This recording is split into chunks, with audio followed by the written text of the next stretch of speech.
All right. Hello, welcome. My name is Carolina Zadaray, and I have the honor of serving as MESC board president. I'd like to thank you guys all for joining us uh, for our first digital annual institute, Museum Education and Labor. I'd also like to thank my MESC colleagues who worked incredibly hard on getting this ready. One second. And then I'd also like to let you guys know that this first portion of the Annual Institute is being recorded, so you guys can access it later. For those who aren't familiar with MESC, MESC is actually one of the oldest museum education professional organizations in the nation, and it was founded in 1977. Our mission statement reads, "We are an inclusive alliance of critically aware museum educators who cultivate and build strategic relationships rooted in sharing resources and encouraging experimentation that empowers the field." And our values are transparency, community, inclusivity, solidarity. The work that we do ranges from everything from kind of get-togethers, meetups. We've done trivia to professional development opportunities, discussing issues affecting the field, and a wide range of things. I wanted to highlight one program that we actually focused on this year. Due to the COVID-19 pandemic, as a board, we decided to dedicate a large portion of our programming budget to help those who had been impacted by layoffs and furloughs. And so we offered people $150 honorarium for designing a virtual digital workshop, and we offered them every Monday. This year, our theme, Museum Education and Labor, was initially inspired by the unionization efforts that we saw from Marciano Art Foundation and MOCA. But over these past few years, we've seen an increase for calls for museum unionization, for at the end of unpaid internships, for salary transparency, and increased advocacy for diversity, inclusion, and accessibility initiatives. This COVID crisis has made issues even worse by resulting in drastic layoffs and furloughs. And especially, this has impacted especially museum educators and those frontline staff workers. These cuts usually reveal that institutions don't value those people at the labor of educators and front-facing staff, despite the fact that often education is the driving force of their mission statements. The history of labor and race have always been inextricably tied to one another. Whoops. Because they carry this, and museums especially, because they carry a legacy of colonialism that have been highlighted by the fact that often these museums display objects and tell stories without including the cultures and the people who from whom they originated from. I wanted to point you guys to a quote that Monica Montgomery mentioned. I'm not sure if any of you are familiar with her, but she is the co-creator of Museum Who, that seeks to bring people of color into the arts. And she said, "If we truly believe in the power of cultural organizations to impact communities and engage authentically with social justice issues, if we believe in museums' capacity to bring about social change, improve cultural awareness, and even transform the world, then we must also believe that our internal practices have an impact and must act accordingly to the changes we seek." As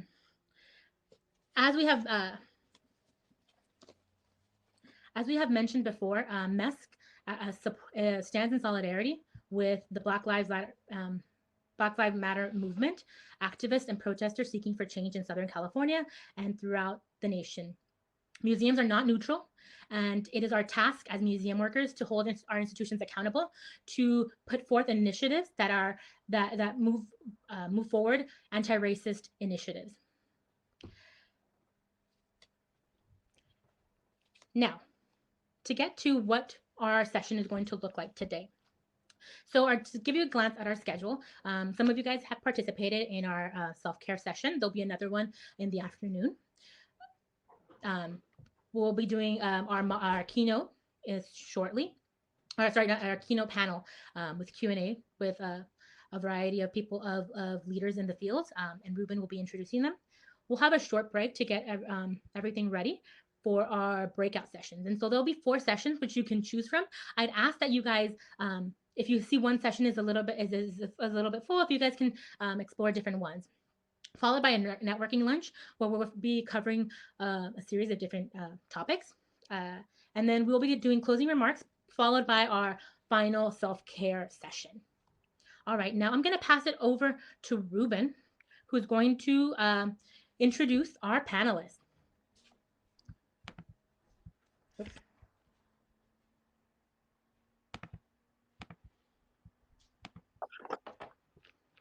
All right. Can you hear me, Carolina? All right, let me get.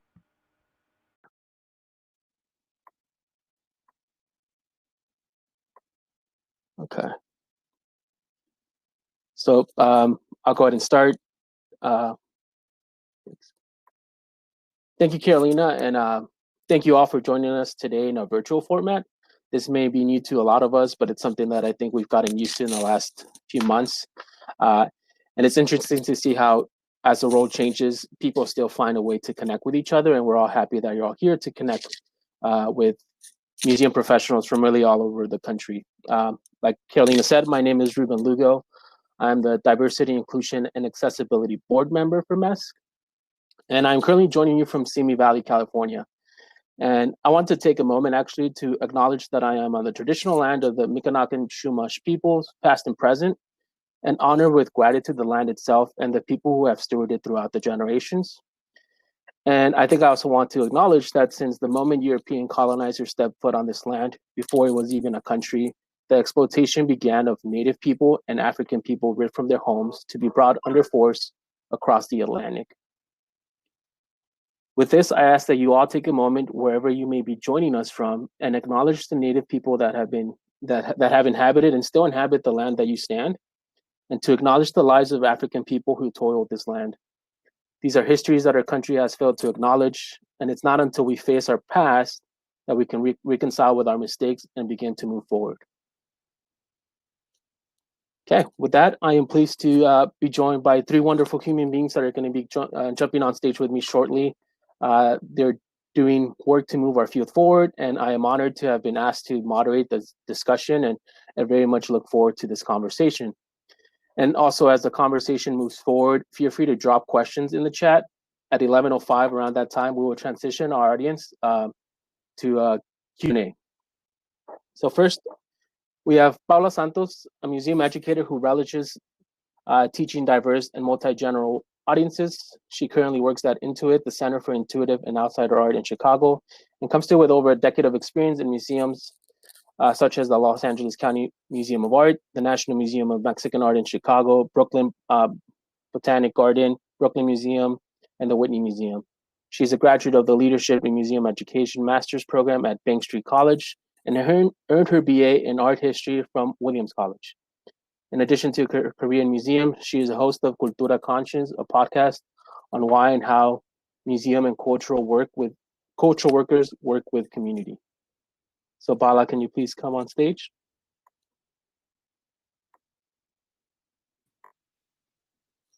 Hello, Paula. Everyone. All right.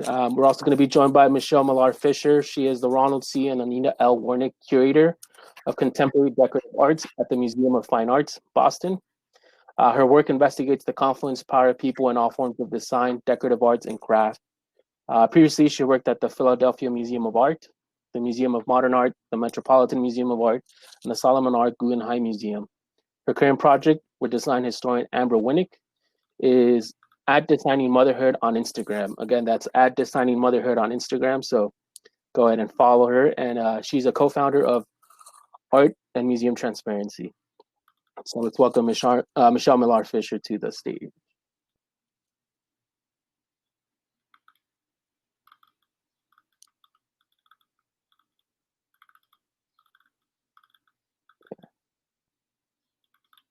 Should be joining us shortly.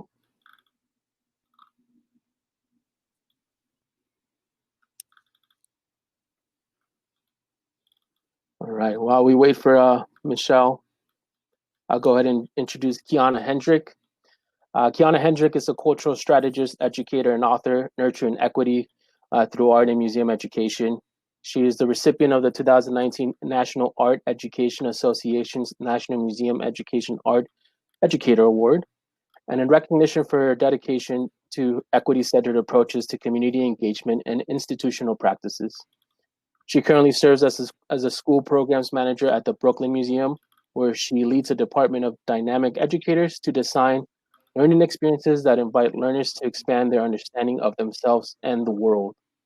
She holds a BA in History and Studio Art from Wake Forest University and an MA in Arts Policy and Administration from the Ohio State University. I always like saying that. Can we have you on stage, please? And hello, Michelle. Hi, I'm so sorry. Nice to see you all. Nice to see you. Hi, thanks for that great introduction, Ruben. Oh, I practice often and many times on the drive home, maybe even. So welcome everybody again. Thank you all for joining me. And again, I'm honored to be here and be able to moderate this discussion. So we'll begin. And as we go through the questions, feel free to answer any question that really calls to you or that you just want to hop on. I think this can be a very fluid conversation, and I'm very excited for this. Okay, so I think the first one, I get the easy job where I get to just ask the questions. So if you don't mind, just please sharing about yourself. Please share about yourself and your work and why labor is an important concern for you. Who would you like to start with? We can start. I see Paula first here, so we can maybe start with Paula and then. Yeah, so thank you everyone for inviting me and also for sitting in on our session. So I have been in this field since 2007, and Kiana and I entered right around the same time. And, labor has really been at the core of what I've been thinking about in the past few years. Primarily because my passion is museum education, and I see that our field is full of incredibly capable and smart and dedicated, especially young women. And slowly but surely over 12 or 13 years, I've seen how they have to find other paths in order to make livable wages, in order for them to find dignity in their workplace, in order for them to find environments that aren't quite so toxic, and also places where their expertise is valued. And I think this tension that there is in museums about which expertise counts more than others is one that is really at the core of our labor conditions, at least, institutionally. Also, I want to point out that, a lot of my work, as in, I guess you can call it museum activist, has been poured into institutions themselves. Like, how do I make this institution better?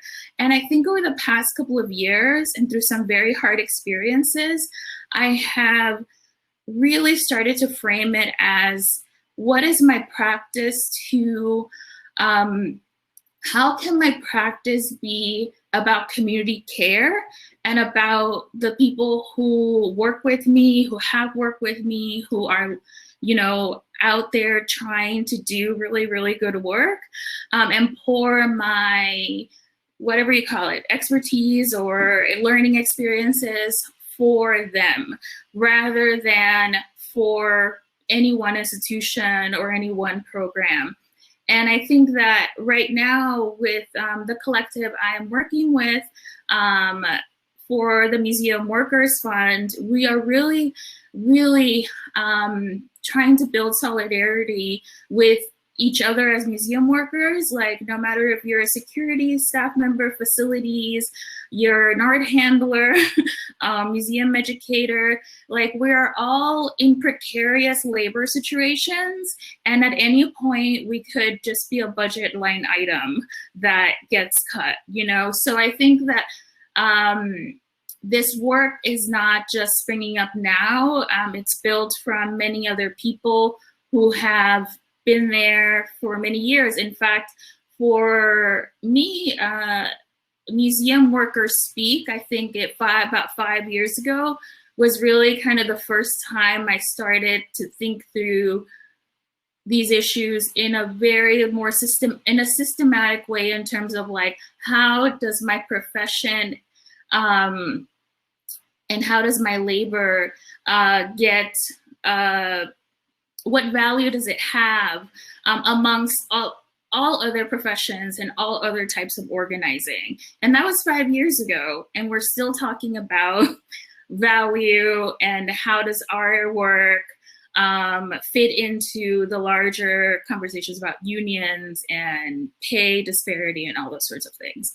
But yeah, I mean, right now I'm very, very focused on our Museum Workers Fund, which I can, you know, continue to talk about. But that's me in a nutshell. And I'll pass it on to, let's see, Kiana is right under me. Paula, for that. You know, as Paula mentioned, we started our careers out together and at the Brooklyn Museum. I think about labor at various spaces in the museum in terms of the way the levels in which the system of the museum operates, from object level, right? The labor that's actually in the work, the cultures, the communities that actually create and produce, and then had that work in many ways usurped by others, and in some ways even erased. I think about it on the level that, and think about visitor engagement, and like particularly the work that we do in terms of as museum professionals, whether it is frontline staff interacting with visitors or museum educators, and like the work that we do the day-to-day of the museum, but also like the general theoretical work that these institutions say that they're doing. You know, we're all like nonprofits putting forth a mission that legitimizes our existence around this work. And so what does that actually mean? And how does that look like? How does that actually show up in real time for people on a daily basis, in ways that actually impact them? So I think about it in levels like that, but I also think about it holistically from, I can't divorce the individual impact of work, of what I experienced, from like a collective and intergenerational conversation. And I know that directly relates back to my upbringing as a Black woman growing up in Baltimore with the teachers that I had, and seeing like my work on all of those levels, with the objects, with the people, with my colleagues, with the critical practice, and how that relates back to the historical work that Black people and Black women particularly have done, and how it's replicated in my day-to-day experience. I know that's a mouthful, but all of those things intersect for me, and it propels a lot of the projects that I've been doing, not only at the Brooklyn Museum, as the school programs manager there, and also supporting that institution's the writing of their diversity, equity, inclusion, and access institutional plan, but also the work that I've been doing with colleagues like Melissa Crum and Mara Dewhurst for the past 5 years, in leading and facilitating anti-racist workshops for museum professionals about how do they really interrogate what labor and equitable labor looks like across identity lines and identity frameworks across their institutions, from the way we talk about objects, to the way we deal with real employees and visitors, to the ways we deal with like the theories of our work and the storytelling and the policies in that way. And so, it's interesting to have this conversation because Paula and I talked and I was like, what are we going to say? There's so much to talk about with labor. Even the fact that like some people haven't had raises in like 10 years, right? And the fact that there have been a lot of people who have been cut out, the stories in the budget line. But I think it's important for us not to even isolate all those conversations because they are intrinsically linked in this conversation about power, whose work has value, whose existence has value, and for whom and what purpose. And I think those are the bigger questions we really have to ask ourselves when we get down to these conversations of whether it's negotiating pay raises or whether it's thinking about who's represented on staff or even the way we talk about the work of communities that have been made invisible in our collections, in our museums as well. For me, it's always a conversation around power within these institutions, whether we want to say the big P word or not. So that's kind of where I am right now on that. And I guess I'll pass it off to Michelle. Thank you so much, Kiana, and to Paula, and also to Ruben, and thank you to MESC and everybody else for having me. I wrote some notes because I want to really respect, you gave us a 5-minute time limit, Ruben, and if I don't check myself, I can go over. So I got it down to 3.5 minutes to share some initial thoughts around the intersection of museum education and labor, what labor means to me in particular. And I've got, I guess, 3 sort of laser-focused case studies, but I'm really happy to expand on them. And indeed, many of the things I'm going to say really echo Paula and Kiana's great points. So I'm from Scotland, and my first job in a museum there was as a security personnel person. And when I came to the US, my first job was as a museum educator. So I was on staff for museum education at the Guggenheim for 4 years. I'm now a curator at the MFA, and I held curatorial positions at the Philly Museum and at MoMA. And like most people, I think both on the panel and in the comments, my resume, I have a shadow resume, right? I have jobs in a service industry context that actually go much longer on my resume than my 15 years in museums. So many of those skills come to bear in terms of the ways that I do my job, but they also really affect the way I think about labor in the museum and the sort of intersectional qualities of labor. So the 3 sort of areas I wanted to talk about with 3 projects. About 10 years ago, I started a PhD at the King Graduate Center, and I had come from 4 years working as a museum educator where on a daily basis, we had professional development opportunities to think about the ways in which we intersected with the institution and with audiences. I then came into a context in academia where I was handed the survey textbook by Stockstack, which is not an intersectional book at all, and told go teach prehistory to the present at CUNY to classes of up to 100 students, and you have 2 of those classes every single week. And so I collaborated and co-founded and built a website called Art History Teaching Resources that asked folks to, rather than reinventing the wheel, share the resources that they had.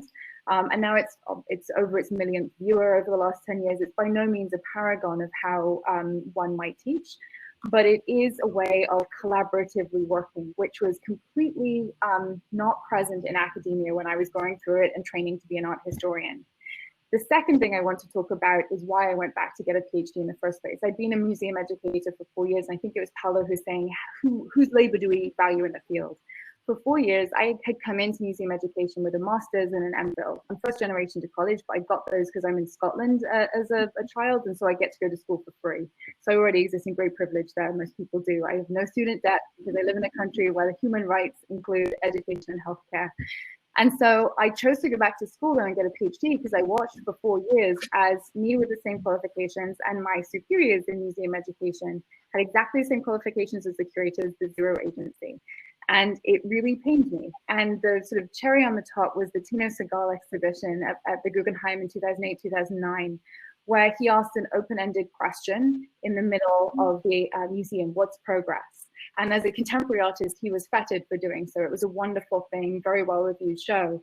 And Pablo Higuera at the time, who'd recently gone from the Guggenheim to the MoMA, wrote this really great, very provocative short piece saying, Why is it that when an artist invited in by curators asks an open-ended question in the middle of an institution, everyone falls over themselves and Art Forum covers it?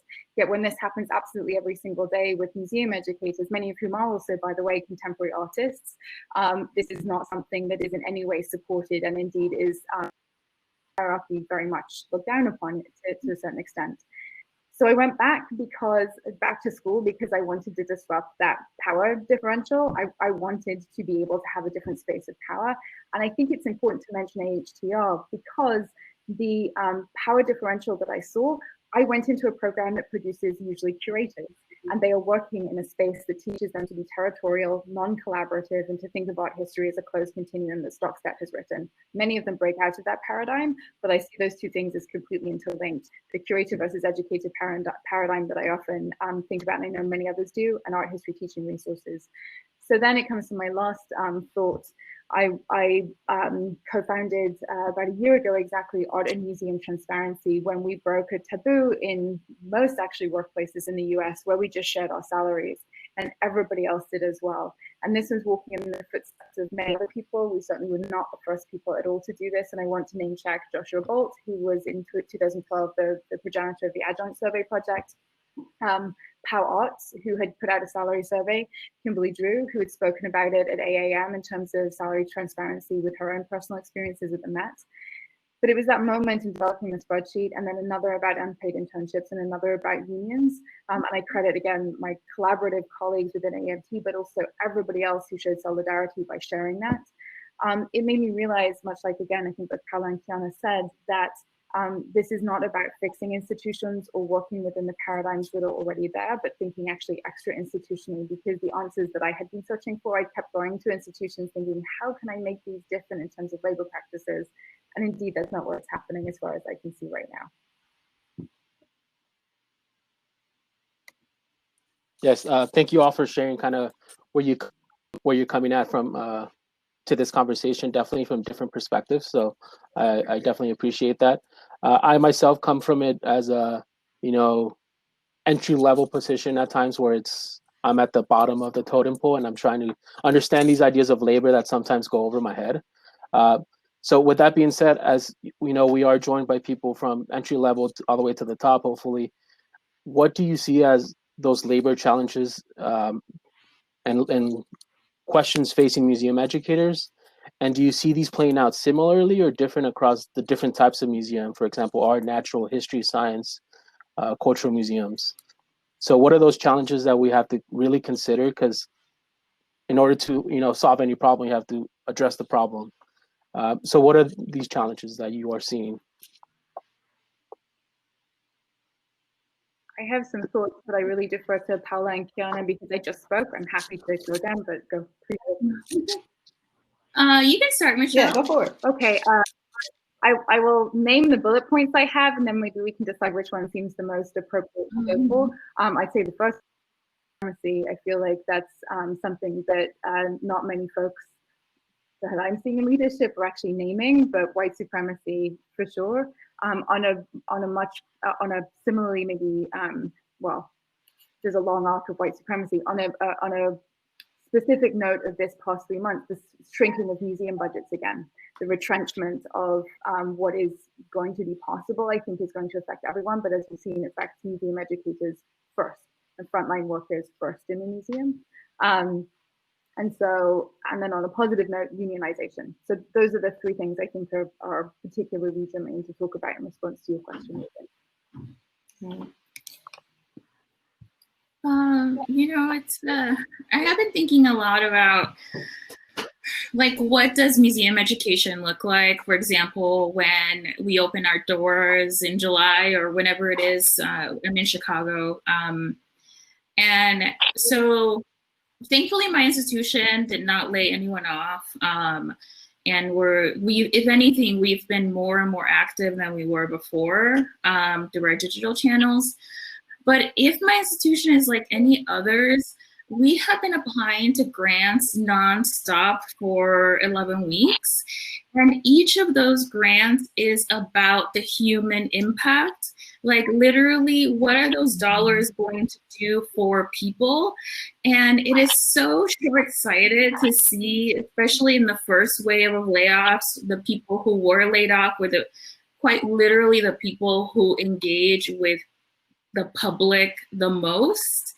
And it's such a short-sightedness of how museums want to retain their power through their collections, retain their power through executive leadership, without the thought process of maybe what we will need when we open our doors is the people who know how to welcome the public once again, and welcome the public in a way that honors the experience that we have all been going through. Like even protest, pre-uprising, it was already going to be a really, really huge lift to open our doors again. And now it's like doubly so. One thing I do want to say, and I don't know if it's like this is the right place to say it, is that, I am a little bit exhausted by continuing to talk about like what can we do as museum educators with our institutions. And there's a lot, it's almost like the act of talking about it becomes the action when that's actually not true. The act of talking about it is part of the organizing, but it's not the organizing itself. So if the biggest thing I could say here today is begin organizing yourselves. Like, come up with a list of demands and begin organizing. Now, does that mean that you're going to form a union? As we have seen, unions don't necessarily mean that you will get to keep your job. Yep. But figure out with your collective people, whomever they are, inner staff members, other people, figure out what that list of demands is and then push for it. I mean, there is risk attached to that, but I mean, if we want to hold people accountable, there will always be risk.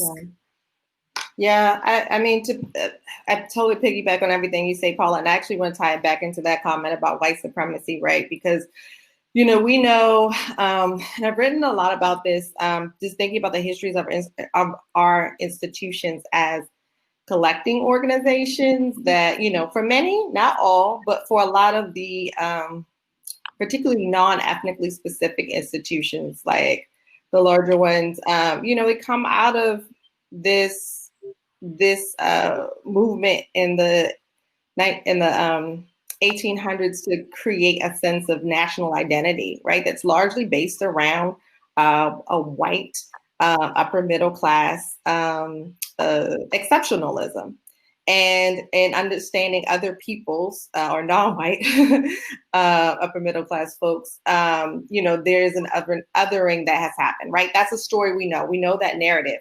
The problem, though, this is the actual function of white supremacy, is that it has allowed so many people in our field to continue to hold up that narrative and ignore it, even though they know deep inside, or and behind closed doors, that is that's the thing undergirding our work.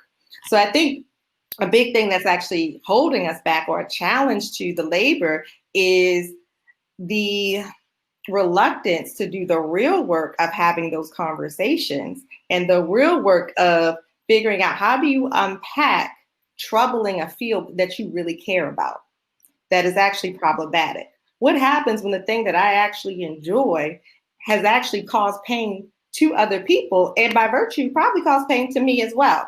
One of the things that Martin and I have done in a lot of our work with various institutions, and we work with probably over 40 museums, design firms, and other spaces now. And it really is the same thing, to your point, Ruben, across different spaces, planetariums and everything. It's like people are scared to have a conversation and have hard conversations for a lot of reasons. Sometimes they're afraid to hurt other people, or they don't want to look like they're racist. But most of the time, they don't even know have a clear sense of how they even define racism, or how they even define white supremacy. They just know it's bad. And because I would say generally in our society like to speak in binaries. We haven't unpacked like, well, what actually makes this so bad? And what are the actual consequences of this institution? And I don't mean just the museum, but the institution of white supremacy, that and how it actually affects people. So we need to have those hard conversations. A bit of what I'm seeing that people are doing, and I say people instead of just the museum, because really people make up the museum. I think that's the first thing. Like, we forget that like the museum is not going to come up and move around. Like, everybody in that space has a sphere of influence. I don't care if you are the person at the front door greeting people. If that's your job, you're the first person they see. You got a huge impact there. And so the blame passing kind of happens in different ways. Now, I'm not saying there aren't folks on boards that really need to come to terms and have a, as we say in Maryland, a come to Jesus moment. But all of us do on certain levels around our sphere of influence. So how do we really start to address what this looks like in our spaces and in our work, and then do the real thing of like unearthing some of those inequities and really establishing some principles for anti-racism. I mean, one of the ones that really leads for me, we have about a list of 9 that we like to introduce, is prioritizing people over objects. And so that's something I like to see people do, because too often what we do in our work is prioritize objects over people. And when we can flip that and have a people-centered approach, and Paula, you actually mentioned this in your introduction, and so did you, Michelle, what we can then start to do is to have hard conversations, right? And we can actually think about, who am I working with? What are some of the lines that have been drawn in the sand, both consciously and unconsciously? And how can we actually start to cross some of those lines so that we can see where our shared struggles are, so that we can now organize and re-envision something a little bit better for this space? And I think that also comes back to this other principle of like really understanding that inequity harms everyone and equity lifts everyone up. I think a lot of us haven't really internalized that on a cellular level. I think now with COVID, because we're stuck at home, you can't go nowhere, everybody's reevaluating their life. And you can say you're not reevaluating your life, but everybody is. Okay, let's keep it real. Folks got to really reckon with that. And that's why people are feeling this moment in their bodies, right? Because you got to think, people been like really doing abolitionist work and racial justice work since the construction of this idea of white supremacy and the institutionalization of it. But it took a global pandemic. It literally took the world to stop for folks to actually realize, oh, this is actually a problem. And let's start having some real conversations. And also the world to stop and people be like, wait a second, I'm not as valued in this place as I thought I was. Like, how much repression has there been for us not to really wrestle with that? And I know it's a little bit away from your question from Ruben, but I think it actually starts with that being real with ourselves on a lot of levels. Kiana, I want to say something about what you just said about like some of the harm or some of the feelings that we're repressing, and even bring it back to like the field or museum work in general. So for the Museum Workers Fund, our application is actually really just a survey. And in the survey answers that we're getting, there is so much pain in them. And it's not only financial pain, right? Like, oh my God, my unemployment hasn't cleared. But there's so much pain around feeling very betrayed by the beliefs that perhaps they had of institutions, or how they perceive their work as mattering, but it doesn't from one day to another. And, and I think that all of us, including me, I put myself person number one, reckoning with what our work as a profession, how that gives me work in a way that has been harmful, in a way that has stunted maybe personal understandings of myself. And then, really shifting to practice, like a total, like body, like practice, not just professional practice, like quite literally, like how do I move in the world and what is my practice with or without being the head of education at this one, you know, museum. So. Yeah, and I'm taking this conversation as a therapy session, so thank you so much. I think I've definitely needed it, and it's been helpful you all kind of vocalizing some of the going through a lot of people's minds and having trouble verbalizing how to say these things. So I appreciate that, you know, including just naming it white supremacy problem and the act of talking about it and saying, yeah, we're doing the work because we're talking about it, and it's taking that a step further. So I think, again, how can like entry level or mid-level museum workers advocate for that change and move from talking about it to actually doing the work? And how can we hold those people accountable in upper level management? And how can we get them to realize that we need to move the field towards equitable labor? So if you can speak on that, maybe you have like a story or something that you had that, you know, come to Jesus moment where you said, enough is enough, and this is my line, and I'm not going to cross it. I think one of my come to Jesus moments, first of all, I just want to say, Kiana and Paula, like, yes to everything that you're saying, and it's definitely both a therapy and a learning session for me. My come to Jesus moment was, I mean, I've always shared my salary. Whenever I've done a career talk, whenever anything's happened, I've been very transparent about it. Mostly, again, because in Scotland you can't really usually post a job unless you post the salary next to it. So it's just not the same cultural taboo as it is here. But I also think that it's not just a cultural taboo here, it's very much enmeshed in the way capitalism works in the US and specific labor structures that have taken root here over decades and centuries. And so I think, you know, there's two things I want to say very briefly. One is say things aloud to other people, say them to people that you trust first, but just say them aloud. Because I'm constantly surprised. I did it the other day in a conversation with 5 other senior curators, and I said out loud my salary, and everyone looked as if they were about to faint. It was horror, like it was a real moment. And I was like, you know, and then somebody said, I've been at this museum 20 years and you're getting paid $20,000 more than me. Well, now's the time to ask for a raise, right? Like, would you rather I did tell you or I didn't tell you? I'd rather I did, because I'd rather see you get compensated. Like, you actually hold your PhD. I don't yet. You're really good at your job. You have a very specialized amount of knowledge. Would I rather I hold on to this information and hold on to my position, or can we find some way that this can be generative and not even like anti-institutional? That's not what I'm advocating. Well, maybe that's what I'm advocating, but that's not what I'm advocating in the moment. But I am advocating a moment of solidarity. I want to go back to something that somebody was saying in the comments in direct relation to your question as well, Ruben.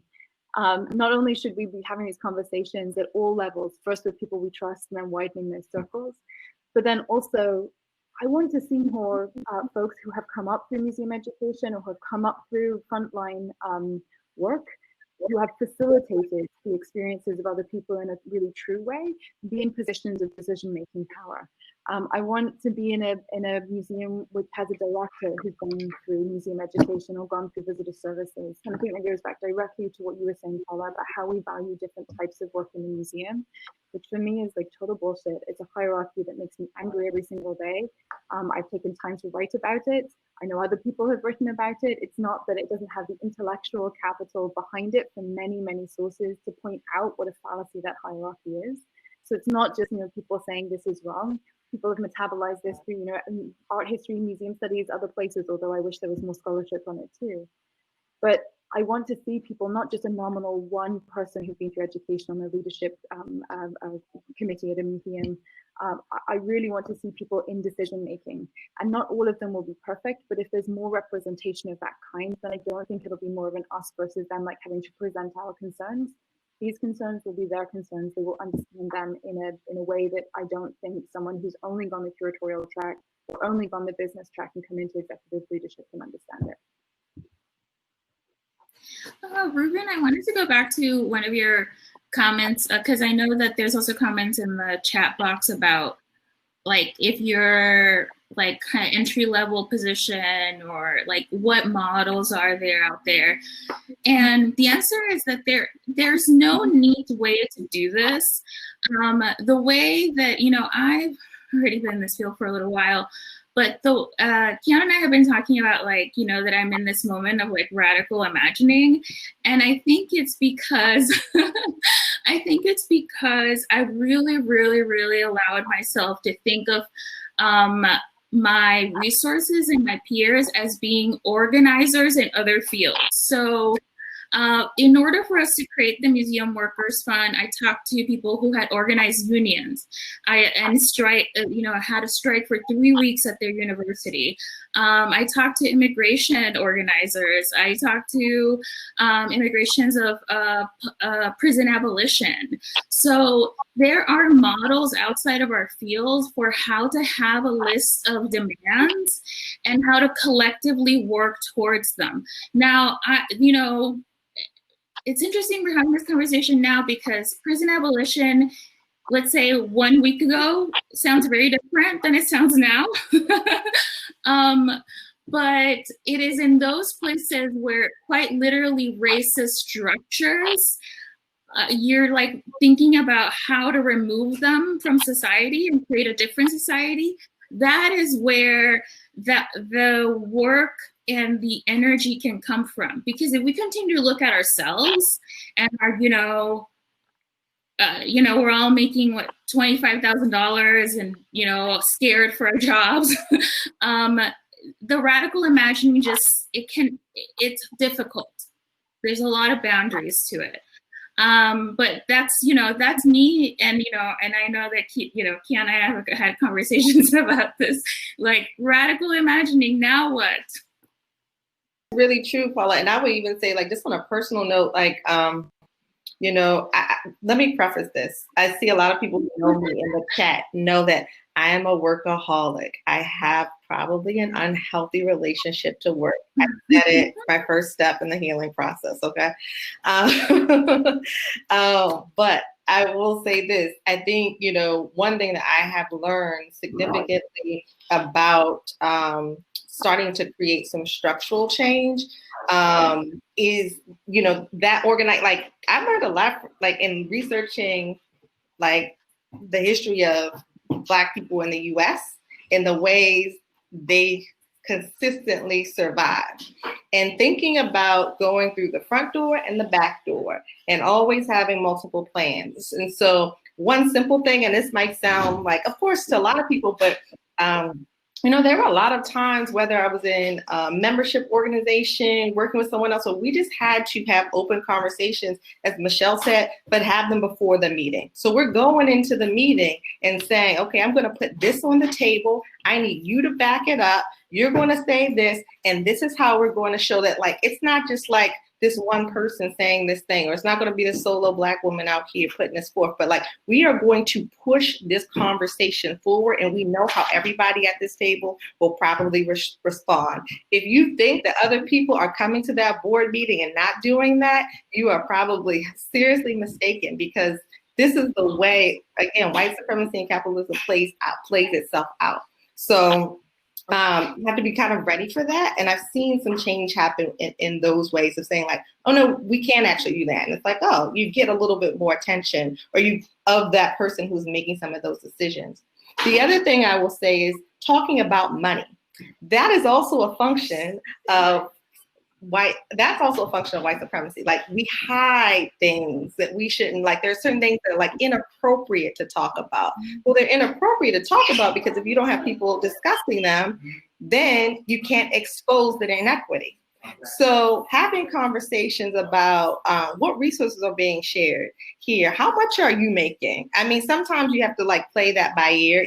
That can be a little bit tricky, but when you have allies in your space, or people that that, like, wait a second, something seems a little off here, you've got to be, very, I think, discerning about how to have those conversations and ways to get the information you need, which is why Michelle's list is so important, right? Or the list that Michelle initiated has been so important, because without that conversation, we don't have the leverage to push things forward. And then I would say the other thing is making sure that we have that there are allies at different levels of, your institutional hierarchy that can feed, or even outsiders that can feed information or hold leadership accountable. So even for myself, my staff, there's sometimes that I'm like, oh, we can get this done. And then like someone will come to me like, Kiana, that's a little unrealistic.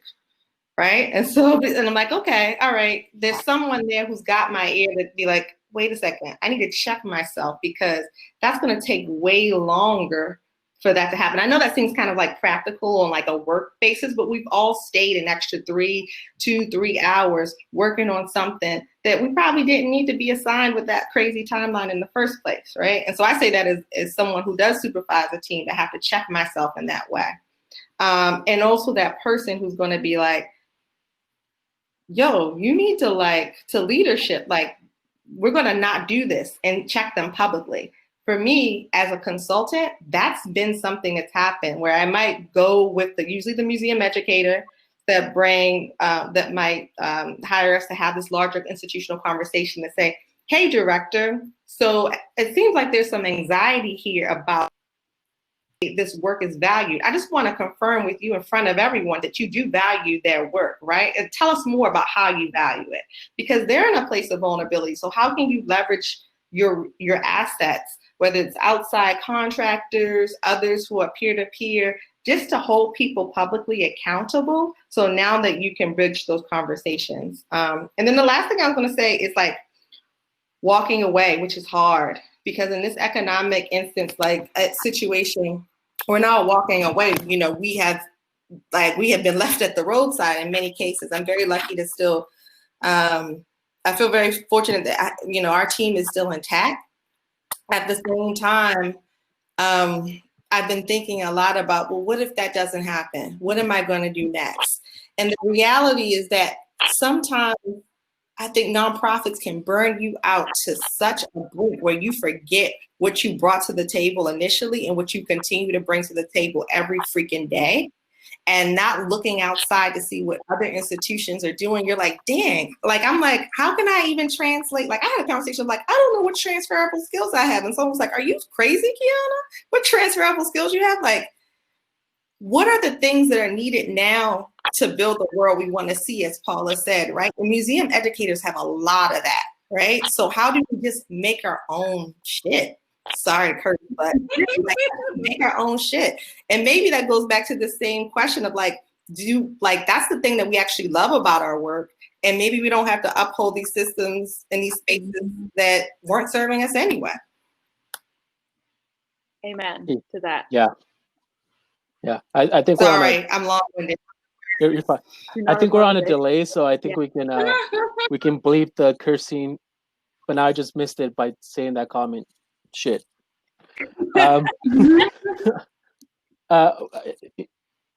I don't know what to say, but I think saying things out loud is important, and what I'm hearing is also how to identify those allies and push them to be allies, right? And maybe they're in that right frame of mind, but they don't know how to help.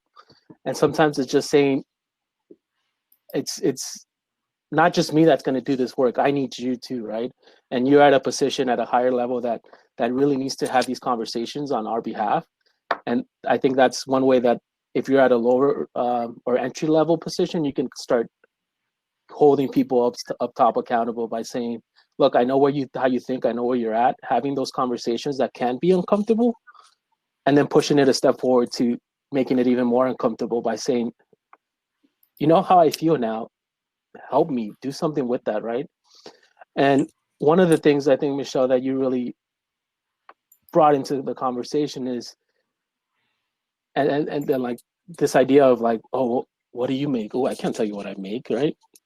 So can you speak to the importance of openly sharing that information between colleagues, and why is it that we're so conditioned to keep wage a secret, and it's often used against us and weaponized against us? And can you also summarize quickly, the trends that you're observing with the art and museum transparency and what you've been tracking? Sure, absolutely. And so, I mean, the very simple response to the why of of salaries being taboo is capitalism, right? So you have structures that benefit an institution or a very small amount of people who are gathering the labor of a larger pool of people, and they can do that more efficiently and with greater profit if there's no agency that the employees in that situation have. And so the less people know about other people's baseline pay, expectations, benchmarks. Like, I didn't even know what a museum professional made. And the first job I got out after being in graduate school, I almost cried because it was more than the $22,000 I was getting as a graduate student. Of course it was. But I was, as I think, a feeling that many of us may have felt at one moment in time, I was grateful, because it's a job field, no matter actually what the job function in a museum, that's based on scarcity, and that is constricting even further at this moment in time due to all types of really miserable decisions that many institutions have made to, build phallic expansions to campuses rather than actually shore up their finances and think smartly about what it is to run a museum. And I know I'm not a director and I haven't done that before, but I really did feel very strongly about a couple of the directors.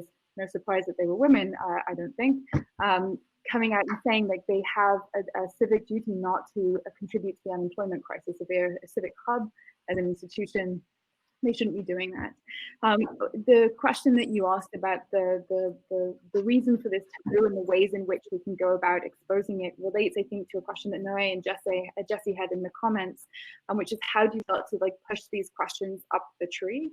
And I think Kiana spoke to some of these ideas too, but I would say you can work with membership collectives, for example, so like MESC or others, although some of them, still remain, at least the ones that I'm part of, remain very glacially paced. You can work with outsiders, and certainly there have been moments over the past couple of years where I have noticed something or a colleague of mine has noticed something, and we've been able to have it framed in a way someone will listen to by, an outside scholar, somebody else who interfaces with the institution. You can hope senior leaders will get involved, although I think it's their ethical duty to get involved. But actually, one of the powerful things about AMT is that, everybody but me is anonymous, and it's a good sized collective. And so anonymity can actually be a friend, and actually can be, a fair thing, because it protects people's, standing if they're more junior, they're more contingent, especially if they're, on a visa or they have an immigration status. So the trends that we have been noting are that people are becoming increasingly empowered to speak, whether it is to speak anonymously, to speak through their member organizations, to encourage external people to speak, or to really hold folks accountable at senior levels. Yeah, and again, thank you for pushing that and having that initiative. At any point, you can always go back to that spreadsheet and say, what should I be advocating for myself? And I think we're at a moment now where it's museum labor has always been something that we've all wanted like talk about, and it's a struggle. And after COVID-19, even before that, museum education departments were often the first to receive a budget cut, right? We're that budget line that can easily be thrown out. Whether that can be for the construction of some new building that the CEO is very excited about or pumped about. But it's now become more apparent than ever that in times of crisis, education goes, right? And that's unfortunate. So for those of us that are still employed or have the power to make the decisions, how can we advocate for our colleagues that have been furloughed or let go? And how can we fight back against the normalization of cutting museum education and museum labor? Actually, I'm glad you asked this question. So I think one of the things about all of this too is that I think even within institutions or within our field, I think museum educators are seen as the idealistic people who like have their head in the clouds and don't know what like the reality of budgets look like, even though we know exactly what it costs to run something, right? Because we like literally have to do it with $2. But so there is a lot of condescension from leadership or executive teams about how can we possibly understand that they had to cut staff. And in my conversation with other museum leaders who are being conscientious and who did have to lay off staff, one of the biggest things that keeps coming up is that just the entire model of museums, of revenue generation, grants, donors, the entire structure is really, really rotten, because that is really where all those decisions are coming from. And if, for example, you had a blockbuster exhibition that was going to put you in the black by July, and then you couldn't have it, then the people who were going to be sustained by that blockbuster exhibition, of course, are going to be cut because that money isn't coming in. So I understand it from a financial perspective, but what I'm asking from museums in general is to think another way. Let's problem solve this another way. So I think that's my contribution to this part of it. I'd say, so I've been like ranting and raving about this, particularly around schools, is for us to really think about like, okay, let's go back to basics. Like, we're in the middle of a global health crisis. We're also in the middle of probably what could be this, start of a global recession, right? Like global recession, global, really depression could be. And also at a potentially incredible turning point for dismantling white supremacy, right? And so how do we really think about, okay, those are the big topics on the table. How do we strategically come to leadership and say, like, listen, people have problems. People who are giving out money have big problems right now. And granted, a lot of them are just giving, like, a lot of these corporations, they don't care about this stuff. They're just like giving out like statements to make people feel better so they don't feel completely undermined, right? And how do you capitalize on that, right? That's what the ancestors did. They capitalized on those opportunities because they knew it would at least advance their efforts a little bit forward, further forward, so that they'd be in a better position to fight for what they want, for full liberation. And so I think about it now in terms of like really making that clear to other humans who might have more decision-making power in the museum. Because granted, those board members are still humans. They're still vulnerable. They're still scared about COVID. They're still everything. Just to help them understand what we know to be true on the ground. A lot of conversations that I'm having, I'm still getting, calls from other organizations and museums I'm working with in our institution. Is like, well, what's happening? What do you know? And so how do we tell those stories in ways that bring people in more, as I would even say, starting to be allies? They might not have all the language and things now, but getting them like to a place where they're like, listen, we could actually address this. We are actually uniquely positioned to solve some of this. And really, really tooting your horn. I know that sounds kind of funky, like just tooting your horn around it, but like really being like, no, this is what my team does. Like, my team is incredible at understanding like the complex histories of intersectionality and white oppression, white supremacist oppression in the US. And they know how to talk to third graders about that. Like, my team at Brooklyn Museum does that super well. I'm so proud of that. So yeah, I'm gonna talk to my director and be like, that's what we do. That's what we do. That grant you want to write? Yeah, I'm going to make sure I need to put that in there. Like, I think let's have a conversation. Maybe they think it's okay to include, maybe they don't. I don't, we can talk about that, but it's time to really be honest about what we can do, the potential of that. I also think that can be coupled with, and to do that work, we need X, like we need, X amount in this budget, because I think sometimes we think, oh, we're so used to doing everything on a shoestring budget that we can, right? We're going to need these teaching artists to do it, because the 4 people on the staff is not enough to complicate this history. I'm going to need these folks over here, right? And maybe we look at new ways of organizing our work. And Paula really inspired me about this the other day. She was like thinking about rethinking our teams that can make our teams a little bit bigger. At least to include some of the folks so they don't get lost in the trenches.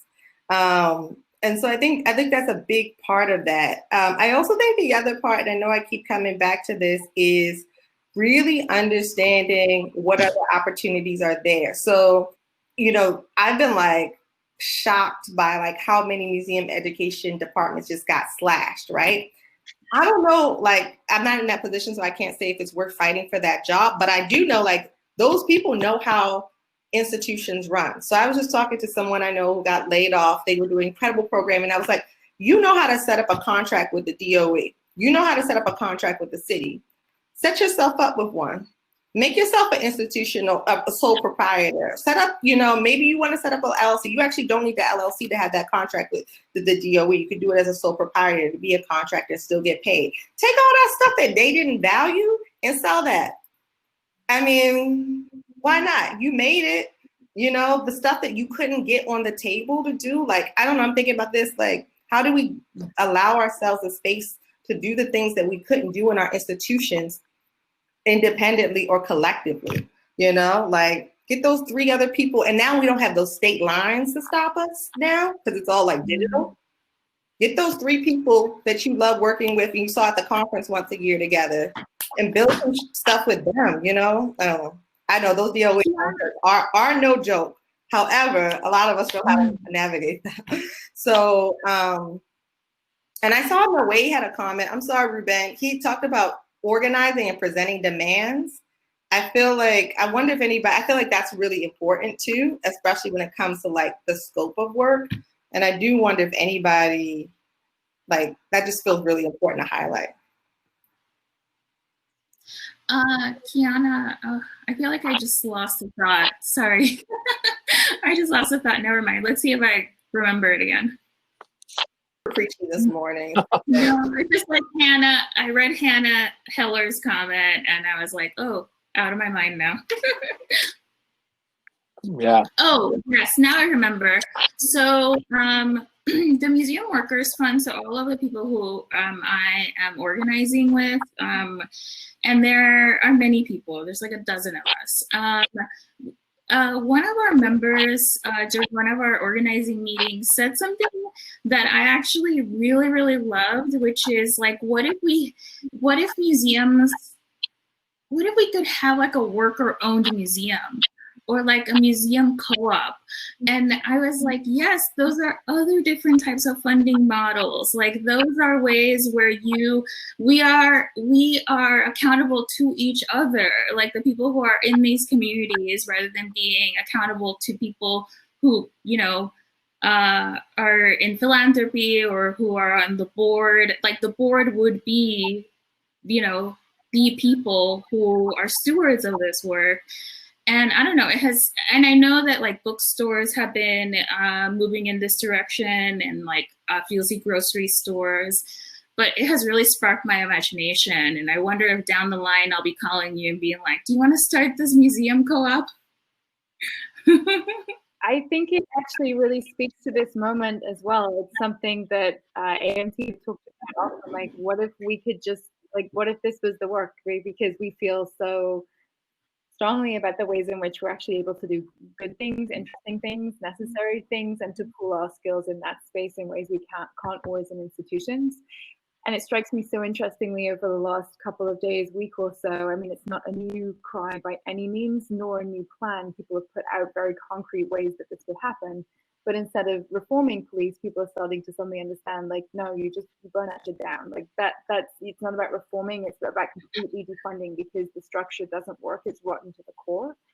And that's been my real wrestle. I think it has been for many of us for a very long time. What I'm hearing here in our panel and also in the comments, that if a structure and a system systematically is systemically rotten, and systematically degrades the value of some of the most important things I think it does, and museum education is right at the heart of that for me. How much longer do we keep going back into these institutions and saying, I think I can change it, I think I can help it do better, I think I can make it, I still believe in the power of art in this situation, versus saying, like, I don't have to not believe in the power of art to do amazing things, nor do I have to not engage with it, but maybe I don't engage with these institutions anymore. And I'm not saying, like, I don't want to make a generalized statement, because I think there are really amazing institutions out there. It's not every institution, but at this point, like, what do I expect? What do we expect from institutions like the police, but also institutions like those we're talking about here, I think, and dealing with a lot of the time. Yeah, and I think we have a lot of support on the chat about a museum co-op. So We'll be sure to, when you start that, reach out to us, Paula. Yeah, I'll send you, I'll put you in my mailing list to ask for solidarity through contributions. Yeah, but I think we can transition now to an audience Q&A. There's a few questions that we're gonna mention, but I think, you know, Hannah's comment in the chat, right? Honestly, I'm emotionally because I've so much internalized my own expendability as a museum educator that I started to believe it. That hits home and that hits really hard for me. So I think there has to be ways that we can equip people that feel like this to kind of, again, advocate for that change. So I'm going to combine a few of these questions here from, you know, Manny and Noé, who said, can the panelists talk about language that they have used to advocate for themselves in their work? And how do we, if you have any suggestions on how to strategically present demands so that leadership doesn't respond with like defensiveness? I would say in terms of placing, making demands strategic, I think being able to work collectively, whether that's collectively and coming together as a band of workers, whether that's a formal or informal union or a mutual aid, but making sure that you can band together across departments so that you have a cross section, so it's not just coming from one place in the museum, although those demands might be sort of felt greater in one space or one department than another. But being able to think about de-siloing to come together and being able to ask about things collectively, have either through my experiences thinking about unionization, through AMT, through art history teaching resources, or just through other types of conversations, I'm sure you'll have had those experiences yourself. I feel like finding a way to make demands collectively and to do it in a way where,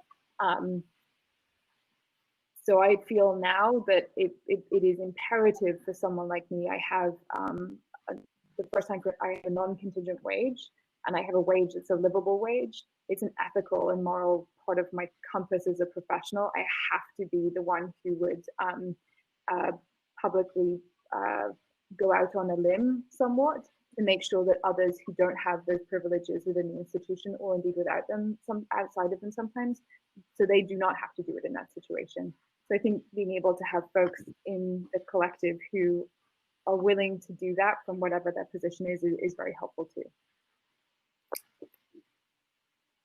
I also want to say, just also making sure the logistics are tight and your knowledge is really clear about the consequences of those, of the ask, and also the consequences of negotiation. And when I say consequences, I mean really understanding like the people at the table being transparent about like, okay, what do you have to lose? And so that, because sometimes folks don't know.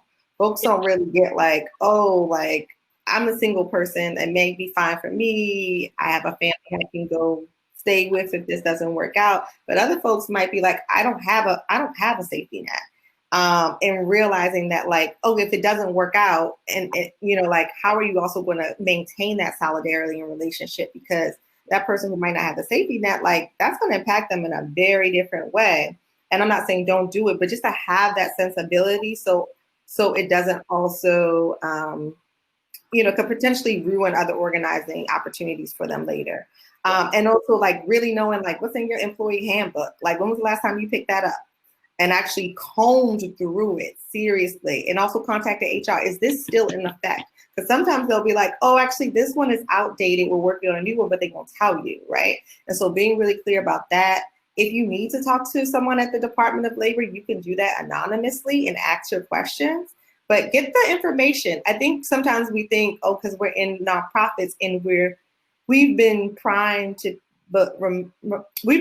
believe a lot of times as educators that we're all here for the same feel-good experience, where there may be leadership and board members that are here for like the bottom line experience. And they might be armed and special. They might be prepared to have those conversations around the legality of the demands and the legality of things that we might not be ready to have. So really being clear and transparent, and almost thinking like the person you're going to sit at the table with. You should be thinking like the person you're negotiating with. And then there are others of us who are very fortunate, you know, to be able to sit down and like talk to a leadership and say like, hey, like, this is what's important to us and we really need to make these considerations. I recognize like I've been in a space where I have the ear of like a lot of folks at in leadership positions at my institution, you know, but some of my colleagues do not, right? So how do really thinking about, okay, what is important to these folks, to the folks that I need to have this conversation with in the decision making, and be ready to barter on that in that way.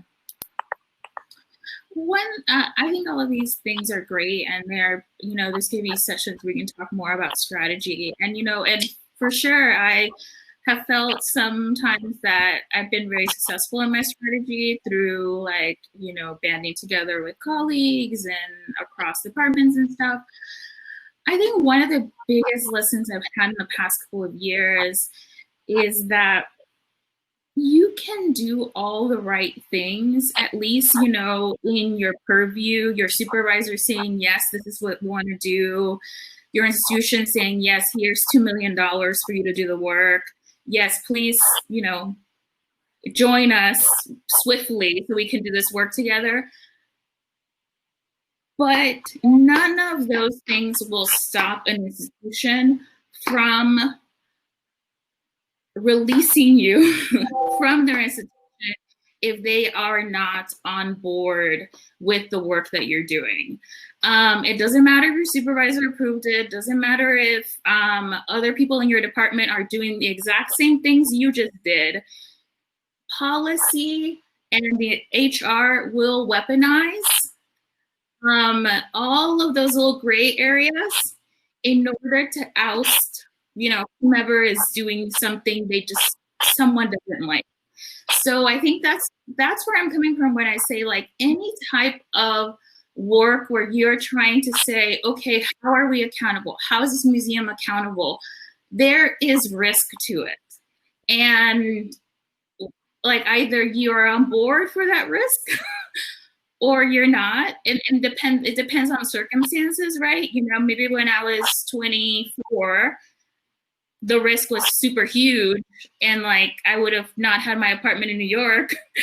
But now, you know, I won't end up without a house, you know? So I think like that's where some of us who have more experience in this field or does have a little bit of a safety net, like we can pour some energy into this. You know, and that's why, you know, even the university here had a strike. Even like strike funds themselves are, you know, ways to build in some of that safety net for people who are more vulnerable and precarious positions. So when you're organizing, you're not only saying this is what we want, but you're saying I'm also going to take into account what everyone else who's organizing with me needs, and hopefully being listening and being there for those needs as well in case, you know, something happens. So yeah, I mean, it's like very, very, there are layers on layers. Yeah. I think one final question, and we have about a minute left, so if we can keep it brief, just to kind of give us all a sense of hope. I'm curious to hear what is giving you all hope during these times. Oh. I was going to say, I think I'm hopeful that folks are saying things out loud, that people are saying things out in public in some sense, whether that's at the water cooler with someone they trust, whether that's at a department meeting, wherever it is. I'm hearing so many people say smart things to each other in the spirit of compassion, and that's what really gives me hope.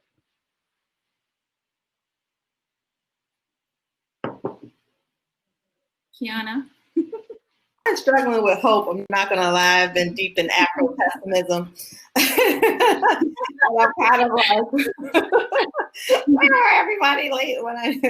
But anyway, I think I'm really hopeful that like people are starting to like listen. Like Mara actually said to me, she was like, because I was like, everything's happening so fast. And she was like, yes, like we've been running this marathon for years And now all of a sudden, some people got off the bench and started sprinting. And and part of me is like, what the heck happened? I thought we were running that marathon. But I'm also like, yes, there are more people running with me now. And so that gives me hope. And I'm just really hopeful that people are in a better space to listen. And I just wanted to say also, like, listen to Black people, listen to Indigenous people, listen to Latinx peoples, like in these spaces, because one, I am particularly tired. I can't speak for Paula or Ben, but I'm particularly tired of going to meetings and people asking for my opinion, asking me to write a whole letter or something, and then ignoring it, or like bring you in and be like, oh, that was so nice you did that, but we're not going to do any of that. And then all of a sudden, like a year later, like, oh my gosh, that made sense. I can't believe it. You know, so please, like, remember that, like, or, you know, like the labor it takes of historically marginalized peoples to contemporaneously marginalized peoples to do that work, and how exhausting it can be. So I'm hopeful now, though, that, like, oh yeah, people actually do want to listen and actually have been listening, even if it didn't look like the way some of us needed it to look in order to be fueled over the years. Do I have hope? I don't know. I think that, you know, I ask myself a lot, actually, like, why am I still doing this? Like, why am I still in museums? And actually, the last time I was at MESC was just 2 years ago. I remember one of my colleagues was like, oh, this was so great. And I told her very frankly, I was like, yeah, I'm having a lot of second thoughts about whether I want this museum career anymore. And she said to me, she's like, you're really in it. Like, you would never, ever think that, like, you're super in it. I really think that there are more and more people who are coming to this understanding that museums can be a place of public good. And I really, really believe in that work. And I think that that's why I'm still here. Like, a public good for all publics. And yeah, I'm gonna get a little emotional about that, but truly, like, we can offer so much if we just let ourselves do that work. Yeah. Yeah. Yeah, I think I'm myself hopeful, knowing that there's more people up there sprinting, that you know, running in that marathon.